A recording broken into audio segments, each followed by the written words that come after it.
What's up, YouTube? How we looking? Coach Max here, back with another video, and today I'm looking for revenge. Specifically, we're going to be revisiting an old challenge. In my second video of 2019, I attempted to rebuild the Washington Wizards by taking blow up the team to the extreme and trading the entire roster. In that video, we came literally one win short of reaching our goal. If we hadn't been messed up by injuries and I hadn't made some frankly dumb rookie mistakes, we might have pulled it off. Ever since then, I've kind of wanted to test, or rather retest, that theory. Well, since I said I wanted to get back into rebuilding challenges, I figured there's no time like now. To recap the rules of this challenge, we're going to take a team and completely flip the roster. Every player currently on it is going to be traded or waived, and we're going to see if a completely new roster can do better than the original one. It's as simple as that. Since we were in the East last time, I wanted to take a team from the West for this go-around. Originally, I was thinking about the Spurs back when it looked like they weren't going to make the playoffs, but they did make it and they're turning some heads, so I figured instead I should set my sights on a team that may be more in need of a rebuild. That's when I remembered that the Grizzlies were thinking of blowing things up, or at least people thought they were thinking of it since they were making Mike Conley and Marc Gasol available for trade. Obviously, Jonas Valanciunas, Delon Wright, and CJ Miles aren't the answer, but maybe we can be. Now, the goal of this challenge is just to improve on last season's performance, but the Grizzlies were 22-60 last year, which quite frankly, I know we can top. Coincidentally, when we flipped the Wizards, our goal was double this, 44 wins and getting past the first round of the playoffs within 2 seasons. 44 wins might not be good enough to make the playoffs in the West, but the goal still sounds achievable to me. Anyway, enough talk. Let's be about it. As far as what we have to work with here, the only really bad contract on this roster is Chandler Parsons and his $24 million, so he'll be going out first. I'm also not a big fan of Avery Bradley's contract, but hopefully we'll be able to trade him for someone who could be the 4th or 5th starter on this team. If we can then get good returns for Conley, Valanciunas, and Jaren Jackson Jr., then we should be in business. If we can also get good deals for Delon Wright, Ivan Rabb, and Dylan Brooks, we just may have a contender on our hands. We are off to a great start already, as we're able to send Chandler Parsons to the Hawks in exchange for Alex Len. So we're not just dumping salary, we're actually improving the team a good bit, as we're trading away someone who may or may not make the rotation, for someone who may end up being in the starting lineup depending on how the rest of these trades shake out. Hopefully this is a good sign of things to come. So, our next trade will give us yet another center, as we're going to be sending Avery Bradley to the Knicks for Mitchell Robinson. Now, he wasn't the best player being offered up, as Cleveland was willing to give us Tristan Thompson, but ultimately I decided to go with Mitchell Robinson because he's younger and on a much more reasonable contract. Plus, there is definitely a possibility that next season Mitchell Robinson will be just as good, if not better than Tristan Thompson, and I'm willing to take that chance. As far as who's going to start, I think I'm going to lean towards Mitchell Robinson for now. I may even end up trading Alex Len depending on how things play out, but we still have a few more trades to make, so let's go ahead and start making them. So, I was trawling the trade finder, trying to see what teams would be interested in taking Mike Conley off my hands. Haven't really found an offer I wanted to commit to on that front yet, but this one actually looks pretty intriguing. Jaren Jackson Jr., Tyler Dorsey, and Julian Washburn to the Bucks for Chris Middleton and Nikola Mirotic. Now, on the one hand, Middleton and Mirotic are both on expiring contracts. Middleton does have a player option, but I highly doubt he's going to take it. But on the other hand, we are basically getting 2 starters for the price of 1 starter, 1 reserve, and a 2-way guy. So it's a pretty good deal on that front. Plus, I'm relatively confident we're going to be able to re-sign Chris Middleton and Nikola Mirotic if we want. We do have bird rights on both of them, so we can go over the cap. I think I'm going to go ahead and take this deal. When I was going through offers earlier, the Pacers were willing to give up Victor Oladipo and Darren Collison in exchange for Mike Conley and Jaren Jackson Jr. Now, obviously, I can't send Jaren Jackson Jr. to the Pacers because I already sent him to the Bucks, so I decided to cross my fingers and see if maybe instead of Jaren Jackson Jr., they would take Delon Wright in a first-round pick. And shock of shocks, it actually worked, so we now have Victor Oladipo and Darren Collison to be our starting backcourt. The only downside to this offer is Darren Collison is on an expiring contract, and unlike Chris Middleton and Nikola Mirotic, we don't have bird rights on him, so it is not likely we're going to have him for next season, but we will cross that bridge when we come to it. Alright, so while we already have a pretty good starting lineup and should really be thinking about adding some players to the bench, I'm going to go ahead and strengthen that starting 5 just a little bit more by sending Dylan Brooks, CJ Miles, and Yuta Watanabe to the Thunder for Steven Adams and Jawan Evans. We're going to be pretty stacked at center now since we already do have Alex Len and Mitchell Robinson. We may have to make a decision on one of them before the season is out, but we will worry about that when we get to it. As far as Evans goes, hopefully a season in the G League will make him ready to take over Darren Collison or back up whoever does. For some reason, up until this point, the offers we were getting for Jonas Valanciunas were not that good. Oddly enough, the best one came from the Thunder. They were willing to offer up Steven Adams and Raymond Felton in exchange for Valanciunas and Joakim Noah. I didn't really want Felton on the team, and I wasn't willing to give up Joakim Noah for him, so that's why I didn't take that offer. But I guess since they don't have Steven Adams to offer anymore, now they're willing to give us Dennis Schroeder and Andre Robertson in exchange for Valanciunas and Ivan Rabb. This is actually a much better deal for me. This gives us our backup backcourt, so I'm definitely going to go ahead and take it. And yes, we need to do add a trade exception, so yep, we'll go ahead and make that trade. This is probably going to do it as far as notable trades. The rest of it is just going to be filling out the bench, so unless there's a very interesting offer, I will see you at rotations. Alright, we have finished flipping this team. Let's take a look at the rotations going into the first season of this rebuilding challenge. In the backcourt, we have the Indiana Pacers tandem of Darren Collison and Victor Oladipo. At the forward slots, we have the Milwaukee Bucks pair of Chris Middleton and Nikola Mirotic, and Steven Adams will be manning the middle. First off the bench will be Dennis Schroeder, followed by Alex Len, Michael Kidd-Gilchrist, Andre Robertson, and Derrick Jones Jr. The reserves will be David Nwaba, Derek Williams, and Udonis Haslem. Mitchell Robinson and Tyler Ulis will be spending the first couple of months in the G League just to kickstart their development, and then more than likely I'll bring them up to the main team to practice and be ready in case of an injury. This roster is pretty good. I don't think it's going to win a title, but it will certainly be competitive in my opinion. We're probably going to run a lot of pick and roll because we've got some good orchestrators in Collison, Oladipo, and Middleton. Nikola Mirotic can be a good pick and pop guy, and Steven Adams can of course swing the life out of anything. And then even when we have the second unit on the floor, Dennis Schroeder and Alex Len can fill that role nicely, and of course Mitchell Robinson can as well if we do bring him up to take Alex Len's spot.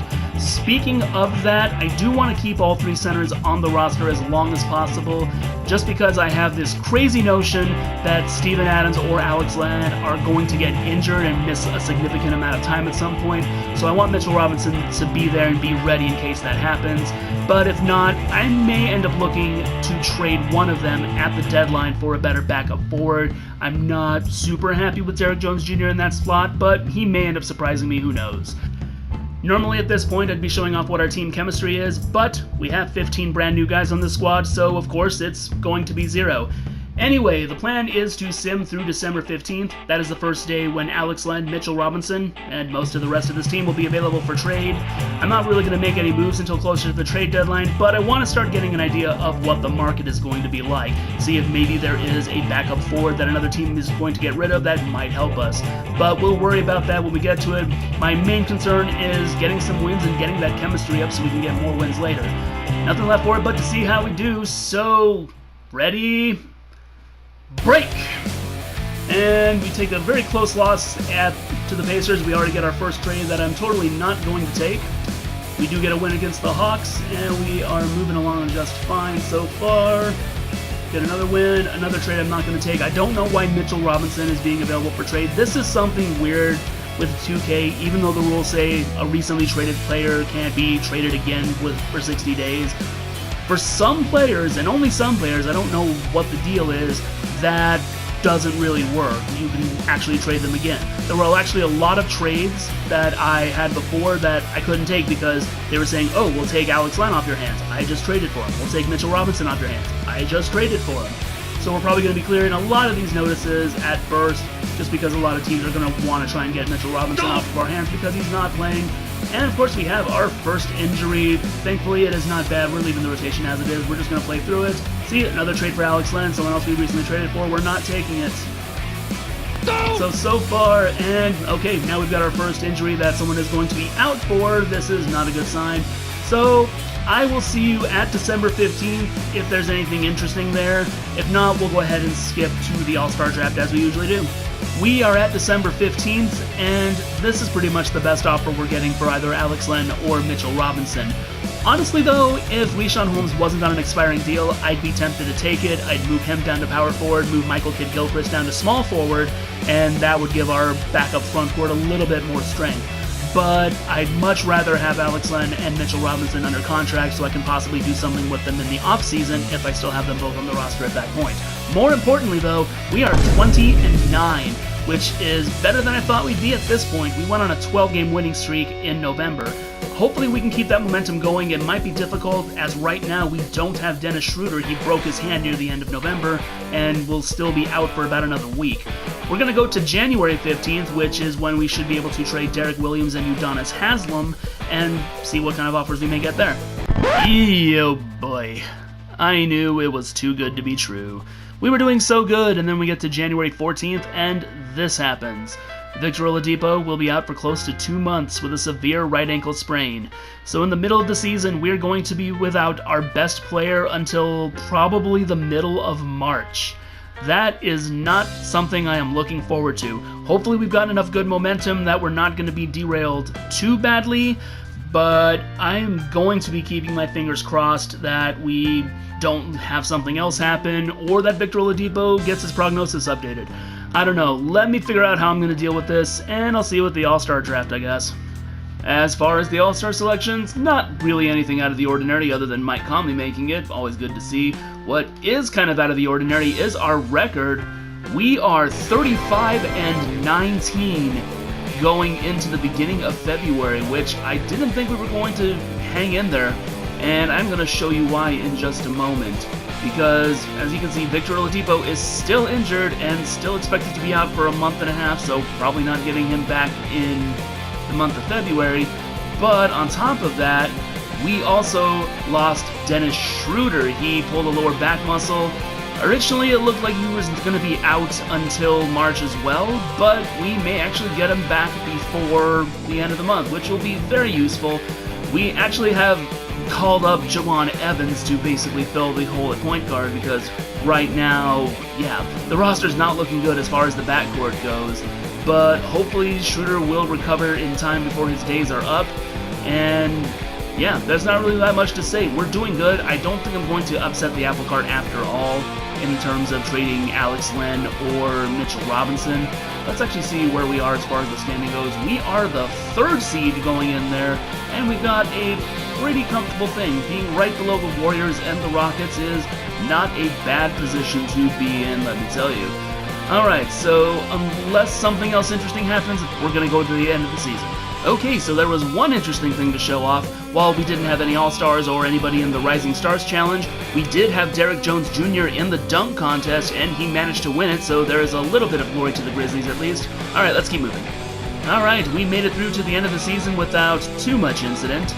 Now, at the beginning of the video, I said that we could definitely beat last season's 22-win mark, and that 44 wins would be an achievable goal. Well, we managed to achieve that. We went 51-31 somehow to finish out this season, so we are definitely good as a regular season team. Hopefully we can make that come through in the playoffs, though that is going to be difficult, and you will see why momentarily. Anyway, James Harden is your regular season MVP, averaging 26 points, 5 boards, 8.5 assists, and 2 steals. I don't know if there are still memes about James Harden's defense, but he's probably putting them to rest now. Trae Young is Rookie of the Year, averaging 26 points, 3.5 boards, 6.5 assists, just under a steal. Honestly, I still think Luka's going to win the award, but hey, if Trae Young is scoring like this, which is probably near the tops of the league, never mind among rookies, yeah, he would probably win it if he scored like that. Serge Ibaka is 6th Man of the Year, averaging 13 points, 8.5 boards off the bench for the Raptors. I thought he was actually still starting, but I guess in this version of the NBA, Marc Gasol has that job. Giannis Antetokounmpo is Defensive Player of the Year with 11.5 boards, 1.5 steals, and 1.5 blocks to go with 26 points and 6 assists. Very good numbers. I would honestly think that's MVP worthy, but I'm thinking the Rockets got in on a better record. Nikola Jokic is Most Improved, averaging 21 points, 14.5 boards, 8 assists, a steal, and a block, which is definitely above last year's numbers, but I'm not going to bother checking that. Mike D'Antoni is Coach of the Year, leading the Rockets to a 64-18 record, which I am pretty sure is the basis of James Harden's MVP nod. Anyway, the All-NBA teams, James Harden, Russell Westbrook, Giannis Antetokounmpo, LeBron James, and Nikola Jokic are the first team. Your second team is Stephen Curry, Damian Lillard, Paul George, Kevin Durant, and Anthony Davis. And your All-NBA third team, Chris Paul, Kyrie Irving, Kawhi Leonard, Blake Griffin, and Joel Embiid, who is going to be out for the better part of the postseason.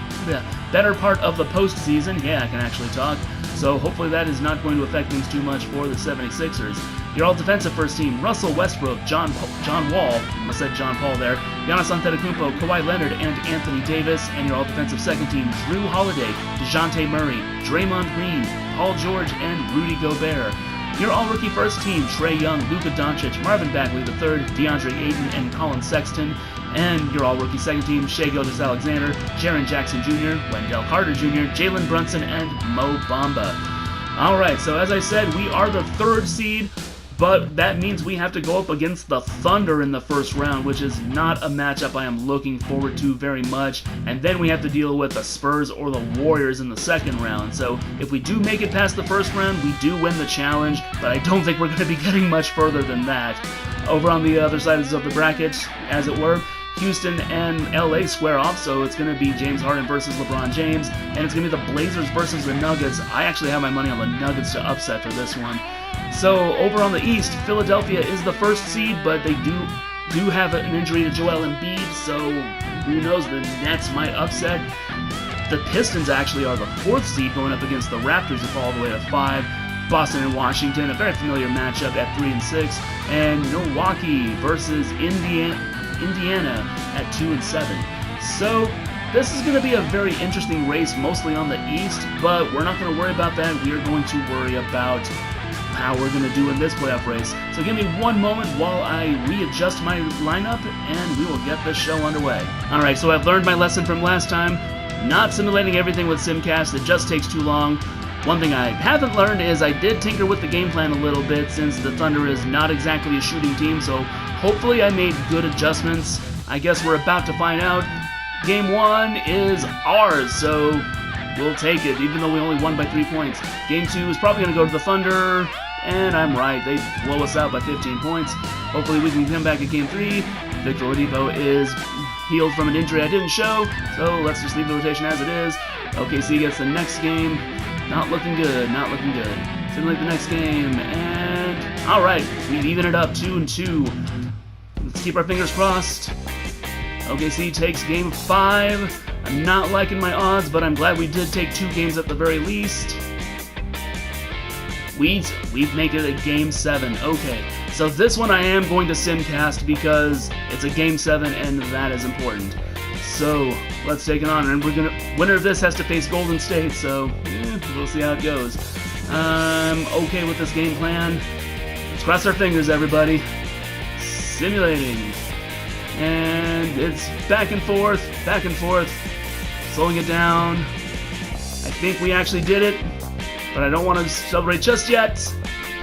Alright, we did it. We have won the challenge in the first season. We are playing with house money for the rest of this video. We get past the first round with a 15-point win, thanks to Victor Oladipo, it sounds like, and he does put up 26 points, which is, modest for us. I didn't restore his minutes. I actually played him a little bit less minutes while he was injured, but I didn't actually put it back up, so I need to go and make sure I fix that at this point. Steven Adams also had 19 points, which is good to see. Michael Kidd-Gilchrist off the bench with 16 and 9 boards. So, alright, so we got past the first round and denied Russell Westbrook yet again. Well, that sounds really messed up. I actually really do like Russell Westbrook as a player, so I'd love to see him get past the first round as long as it's not against a team that I actually like. Forget who they're playing right now anyway. I haven't really been paying attention to the most part. Anyway, that's just making me lose all my cred right there. So let me go ahead and readjust the game plan a little bit, and we'll see if we can actually do the same thing to Golden State. Alright, it is 1, 2, 3, 4 on both sides. Can we spoil the Golden State Warriors 5 All-Star lineup party?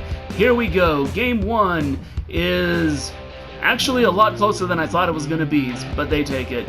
So, keeping our fingers crossed, but again, I'm not optimistic. Game 2, yeah, there's the blood I was looking for. Game 3... Okay, can we at least take 1? Well, we do take 1, so if it's a gentleman's sweep, I'm going to be okay with this because it's the Golden State Warriors. Wait, we take 2. Okay, I'm getting cautiously optimistic here. Alright, that's exactly what I expected. We lose in 6 in the second round, but it's against the Golden State Warriors, so I'm actually just glad we managed to take 2 games, even with our lineup, which doesn't have a single All-Star. Or, well, I take it back. Victor Oladipo's an All-Star, but, didn't make it in this case. Let's see how the rest of the playoffs shake out. The Blazers upset the Warriors. How in the heck did this happen? And wow, if I wasn't recording this, I would not have believed it if you told me the Portland Trail Blazers are the NBA champions in this version of NBA history. Damian Lillard, Finals MVP, averaging 30 points for the season and 6 assists and just under 3 boards. So pretty much a typical stat line, but wow, did they just pick up somebody and this team just went crazy? Let's see. Lillard, McCollum, Cantor, Jake Layman's getting 26 minutes a game. Al-Farouq Aminu, Yusuf Nurkic. Doesn't look like they made any moves whatsoever for the most part. I could have sworn I traded somebody over to these guys. I could be wrong. I'd have to go back and look. But, wow. So, apparently either we destabilized the NBA somehow, but the Trailblazers, as they were the team that has not really done very good in the postseason, manages to go all the way through and win the NBA title. Now, we have already won the challenge, but let's see if we can build on this performance, or at least maintain it going into the second season. We probably will have a little bit of stuff to deal with in the offseason, so I will see you there. Alright, so pretty much as expected, Chris Middleton and Michael Kidd-Gilchrist have declined their player options. We are going to take Derrick Jones's team option because, frankly, we need all the help we can get. We're also going to be extending qualifying offers to Troy Williams, Jawan Evans, and Tyler Ulis. There is a possibility that someone will try and pick up Troy Williams. If they do, then I'm just going to let him walk. Jawan Evans and Tyler Ulis we're probably going to actually keep, so we'll go ahead and keep them for now. So what I thought was going to be an interesting free agency period turned out to be a lot less so. Basically, there weren't any upgrades for the positions we were losing that I could reasonably get. So I just decided, whatever, we're going to use the cap space to basically re-sign our free agents. And thankfully, Chris Middleton, Nikola Mirotic, and Michael Kidd-Gilchrist all agreed. So we're pretty much standing pat with the roster we have. If there's anything interesting that happens between now and next season, I'll let you know. If not, I'll see you then, I guess. We are in Season 2. The roster, for the most part, is still the same. I'm going to cover the few changes we made real quick here. The most obvious one being Dennis Schroeder is now the starting point guard since we didn't re-sign Darren Collison. Rest of the starting lineup remains unchanged. Michael Kidd-Gilchrist is now the 6th man. Alex Len is currently the backup center, but he is eventually going to be replaced by Mitchell Robinson as soon as we can find a good trade. Tyler Ulis moves into the backup point guard spot. Rest of the backups remain unchanged. Mitchell Robinson is in the reserves for now until he takes his place in the main rotation. And Troy Williams and Jawan Evans, our G-Leaguers from last year, round out the roster. David Nwaba has fallen out of the main part of the rotation, so I may look to trade him or Troy Williams. And Raul Neto is the replacement for Darren Collison, but he's there mostly in case of someone getting hurt. So the roster is obviously not going to be set. The general plan is to sim to January 15th when all the recent signings will be available for trade, and we're going to be looking to trade Alex Len, as I mentioned before. We may also trade either Troy Williams or David Nwaba to see if we can find a slightly better replacement for some position. The main thing we want to upgrade is the point guard spot. Tyler Ulis is fine, but he's probably not going to be the answer going forward, or he might be. I don't know. We got to see how things play out. Before we get started, I decided to make one small but fundamental change after a bit of thought. I sent David Nwaba and Jawan Evans down to the G League so they can get a little bit more playing time under their belts and hopefully improve by a couple of overall points. So as a result, Raul Neto is currently the 3rd string point guard, and we're going to do things a little bit differently. We're going to sim ahead maybe a few weeks at a time so we can keep an eye on David Nwaba's and Jawan Evans' morale, because what happens when you send non-two-way players to the G League, they don't like it and their morale will crater if left there too long. The ultimate goal will be to get to January 15th. That's when the trade market should open up, and we should hopefully find a good offer for Alex Len. But we will worry about that bridge when we come to it. Thankfully, team chemistry is not something we have to worry about, so we should be able to cruise in the early going. Of course, now that I said that, I may have jinxed it, but what can we do about it now other than ready, break? So we up against the Lakers and we lose, and that's not a good loss. We open with 2 losses, not cool, but we do win against the Bucks and the Hornets. We should hopefully win against the Knicks, and we do. So the first part of the schedule is started off bad, but we're turning it around. We got 5 wins in a row, and we got our first trade that we're totally not going to take. And we're going to go ahead and just let it go to the 15th just to see how we do in the first 11 games of the season. 6-5, not bad. So I'm going to go ahead and handle my scouting assignments, and if anything happens between now and January 15th, I'll show it off then. Suddenly, I'm glad I didn't trade Alex Len, because in the middle of November, this happens! Steven Adams wrecks up his ankle, and he's going to be out for a month or two. Thankfully, I do still have Len and Mitchell Robinson on the roster, so I'm not too worried going forward, but this is not a good sign, and hopefully not a sign of things to come, so let's fix the rotation and see what we can do. Alright, it is January 15th, and we are currently 19-22. Ouch, this roster is obviously not working out as well as we hoped, so it's time to make some changes. Now, I did say I was going to trade Alex Len at this point, and I do still plan to do that, but I also figured, let's see what the market is like for Dennis Schroeder and the off chance that we could upgrade that starting point guard spot. And the Knicks are willing to offer us Derrick Rose and Luke Kornet in exchange for Schroeder and David Nwaba. I think I'm actually going to take this deal. It does represent an upgrade at the starting point guard spot, as I mentioned before. David Nwaba is currently expendable. I know we're going to be taking on 4 centers with Luke Kornet, but as I said, I'm going to be trading Alex Len, so I'm not too worried about that. As for Alex Len, we're going to send him to the Hornets and pick up Tony Parker to upgrade that backup point guard spot. I think overall this is going to make the roster a bit more cohesive. Whether it's going to lead to more wins, I don't know. We'll see. A lot of first-timers this time around at the All-Star Draft, including D'Angelo Russell, Luka Doncic, Aaron Gordon, Nikola Vucevic, Trae Young, and DeAndre Ayton, so the draft class of 2018 is balling apparently. As for us, after our trades, we did manage to turn things around a bit. We're now 27-25, which is a more comfortable position. I am hoping we can keep this momentum going. I'm not really holding my breath, to be frankly honest, especially because Michael Kidd-Gilchrist is currently injured, but, I'm cautiously optimistic, let's say. We are just not catching a break in the second half of the season. We went on a bit of a losing streak, Steven Adams got injured, and while he's still recovering, this happens. Mitchell Robinson gets right knee tendonitis, and he's pretty much going to be missing the rest of the season and part of the postseason if we do happen to make it. So I'm not sure how the rest of this season is going to shake out at this point, but only one way to find out, and we just got to finish out. We limped through to the end of the season. While we obviously have regressed some, we did still manage to pick up 45 wins, so I'm okay with this performance. Honestly, after all the injuries we were dealing with, I was kind of expecting to be a lot worse. James Harden is the regular season MVP with 30.6 boards and just over 9 assists, very good numbers. 2K Generic is Rookie of the Year, so we don't care about that. Wendell Carter Jr. is 6th Man of the Year, averaging 11 points, 7 boards, and 2 assists off the bench. I thought he was the starting center, but maybe they picked up somebody in free agency and I just didn't catch it. Giannis Antetokounmpo repeats as Defensive Player of the Year with 10.5 boards, 1.5 steals, and 1.5 blocks to go with 25 points and 6 assists.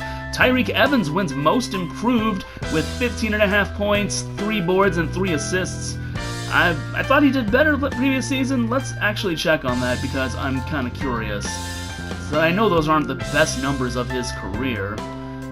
Okay, career stats. Yeah, see, he did much better in Memphis, then he regressed when he went to Indiana, and kind of pulled it up. Honestly, I think there would probably be someone who improved more than that, but, I could be wrong. Nick Nurse is Coach of the Year, leading the Raptors to a 63-19 record. Very, very impressive. I kind of hope they do this at some point in real life, though really what I would kind of love to see is them actually make the NBA Finals. I know a friend of mine would be very happy to see that. Your All-NBA teams: first team, James Harden, Stephen Curry, Giannis Antetokounmpo, LeBron James, and Nikola Jokic. Second team, Damian Lillard, Chris Paul, Luka Doncic breaking through, Paul George, and Nikola Vucevic. And your All-NBA third team, Ben Simmons, Russell Westbrook, Aaron Gordon, Kristaps Porzingis, and DeAndre Ayton. So a couple of people from the 2018 class are making it through. All-defensive first team, Russell Westbrook, Victor Oladipo for us, Giannis Antetokounmpo, Draymond Green, and Anthony Davis. And your all-defensive second team, John Wall, Chris Paul, Paul George, Robert Covington, and Rudy Gobert. And the all-rookie teams, do we have somebody from the 2018 class? Well, we do have Shake Milton, Devontae Graham over on the second team. Don't think so. Yeah, that looks like all 2K Generic. So we managed to get the 6th seed in the playoffs, where we have to go up against the 3rd-seeded Spurs. That is definitely a blessing. I wouldn't have hated to go up against the Rockets or the Warriors in the first round. Here, we may have a chance of making it. Also, Phoenix actually makes the playoffs, good to see, but they have to go up against the Rockets, so there's probably an early exit in their future.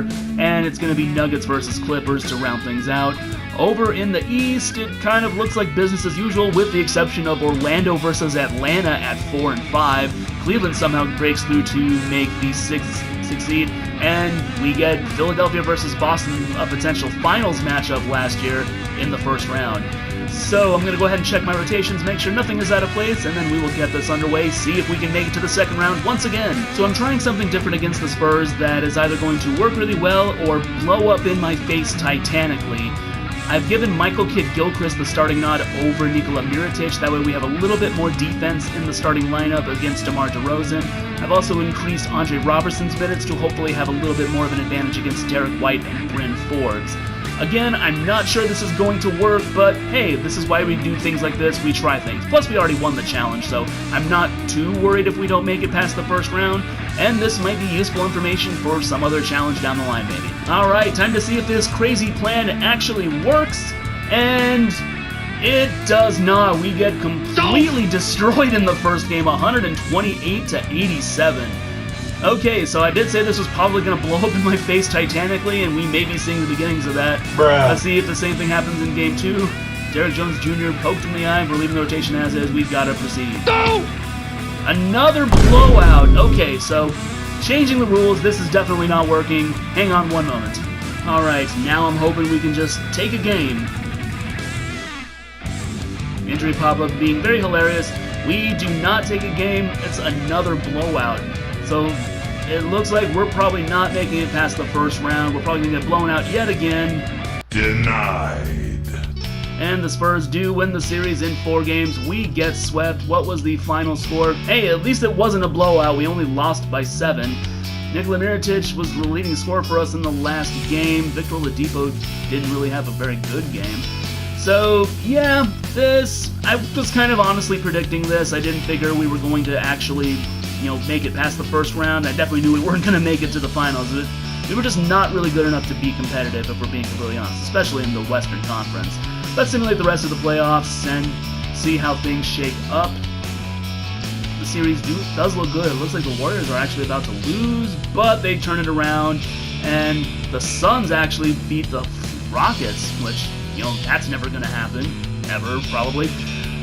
Looking like over in the East, it's Toronto versus the 76ers in the finals. Very good. Spurs versus Nuggets in the conference finals for us, so none of the expected powers ended up making it. It's Raptors versus Spurs in the finals, and the Raptors get the sweep to win. Kawhi Leonard is the finals MVP once again, averaging 31.5 points to go with 7 boards and 7 assists. That's got to be some sort of poetic justice. Wow, he has almost 4 steals for the series. That's a number I don't think I've ever really seen except outside of some crazy experiment. That's very, very interesting. In the first season, we had the Blazers actually winning the finals, and in this season, we have Kawhi Leonard kind of getting his revenge on the Spurs for trading him, I guess? I don't know. Storylines in the NBA are crazy. That being said, we did win this challenge, so I'm okay with our performance. On that note, let's bring it in. Thank you for watching, especially if you stuck it out the whole way through. You are amazing. I am doing everything I can to grow this channel, and watching my videos all the way through is definitely one step towards my eventual goal. Speaking of my eventual goal, if you like this video, please leave a like, let me know in the comment section, and of course, subscribe to the channel for more videos like this. I do want to bring out more rebuilding challenges. I've got something in mind for next week. We'll see how the playoffs play out. That might have something to do with it. Anyway, that's all for now. Thanks once again for watching. Until next time, take care, y'all.